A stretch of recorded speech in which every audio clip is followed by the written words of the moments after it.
മലയാളി പ്രേക്ഷകർ ഏറെ ഇഷ്ടപ്പെടുന്ന ഒരു യൂട്യൂബർ കുടുംബമാണ് നൗഫലിൻ്റേത്. ഇപ്പോൾ ഇതാ നൗഫലും ഭാര്യയും സോഷ്യൽ മീഡിയയിൽ അവർ ഉമ്മയും വാപ്പയും ആകാൻ പോകുന്നു എന്ന സന്തോഷ വാർത്ത പ്രേക്ഷകരോട് അറിയിച്ചിരിക്കുന്നു. ഇന്ന് 4-ാം തീയതിയാണ്. സിനുവിനെ കൊണ്ട് ഞങ്ങൾ ഹോസ്പിറ്റലിൽ അഡ്മിറ്റ് ആവാൻ പോവുകയാണ്.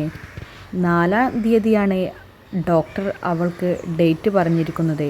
ഇൻഷാ അല്ലാ വൈകാതെ തന്നെ ഞങ്ങൾ ഉമ്മയും വാപ്പയും ആകാൻ പോകുന്നു.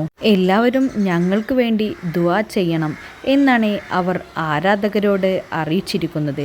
നിങ്ങൾക്ക് ഈ വീഡിയോ ഇഷ്ടപ്പെട്ടാൽ തീർച്ചയായും ലൈക്ക് ചെയ്യുക. ഇതുപോലെയുള്ള കൂടുതൽ വീഡിയോകൾ കാണാൻ വേണ്ടി നിങ്ങൾ ആദ്യമായാണ് ഈ ചാനൽ കാണുന്നതെങ്കിൽ ചാനൽ ഒന്ന് സബ്സ്ക്രൈബ് ചെയ്യുക. അപ്പോൾ വീഡിയോക്ക് ലൈക്ക് ചെയ്യാൻ മറക്കല്ലേ.